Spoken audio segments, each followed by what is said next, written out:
माझ्या सगळ्या मैत्रिणींना आजचा दिवस शुभ जाऊ हीच बाप्पाच्या चरणी प्रार्थना. तर आज आहे दीप अमावस्या आणि दीप अमावस्याला सगळ्या घरातले दिवे वगैरे साफसूफ केले जातात. आणि कारण की आजचा शेवटचा दिवस आषाढाचा असतो आणि दुसऱ्या दिवशी श्रावण लागणार असतो. कारण श्रावण हा दैविक महिना आहे. श्रावण नंतर भाद्रपदमध्ये गणपती आणि पुढचे जे आहेत दिवाळीपर्यंत हे सगळे दिव्या म्हणजे धूप दीपा दैविक असे महिने आहे. देवांची पूजा प्राणप्रतिष्ठा आहे ते दररोज केली जाते. त्यामुळे सर्व घरं दारं साफसूफ केले जातात. दिवे वगैरे पण साफ केले जातात. तर अशी म्हण आहे की पूर्वीच्या काळी लोक दिवे लावायचे आणि श्रावण महिन्यामध्ये काय व्हायचं माहिती आहे का? म्हणजे आमची आजी सांगायची की श्रावण महिन्यामध्ये अंधार हा रात्र मोठी होती आणि दिवस छोटा होता. त्याच्यामुळं रात्रभर असे दिवे लावले जायचे. त्यावेळेस काही लाईटीची इतकी सोय नसायची आणि त्याच्यामुळं आषाढामध्ये दिवे सगळे साफसूफ करायचे आणि रात्री ते दिवे खूप जास्त वेळ लावत ठेवायचे. तर अशी आजी आमची सांगायची.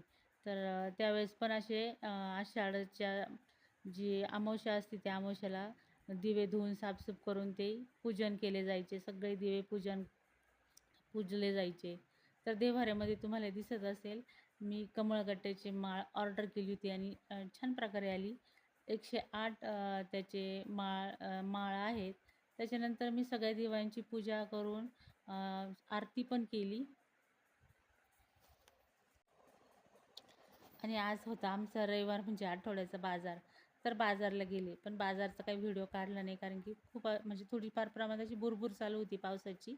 त्याच्यानंतर घरी आल्यानंतर दिवाबत्ती परत केली. तुळशीला पण दिवा लावला आहे आणि घरामध्ये संपूर्णतः भिवसेन कापूरचा मी रोज संध्याकाळी पेटवत असते आणि सगळ्या घरामध्ये त्याचा धूप देत असते आणि खरंच खूप छान असं प्रसन्न वातावरण घरामध्ये तयार होतं. खूप सुंदर वाटतं. तर आता 7:30 वाजलेले आहे. तर बघू शकता इकडचं आमचं घराचं वातावरण मस्त असं वातावरण होतं. तुळशी मातेला सुद्धा दिवा इकडे मी लावलेला आहे. आता बाजारातूनच मी मटकी आणली होती कारण की भाजीला पण इतकं बाजारात काहीच भाज्या नव्हत्या आणि आमच्या आवडीच्या नव्हत्या होत्या पण.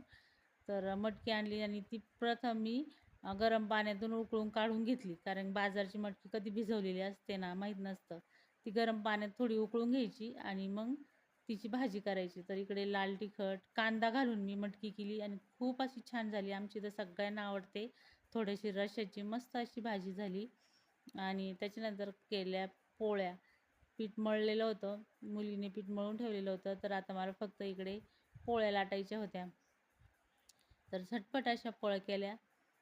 तर चला आजच्या व्हिडिओची एंडिंग येथेच करू. कसा वाटला व्हिडिओ कमेंटमध्ये नक्की सांगा. व्हिडिओला लाईक करा.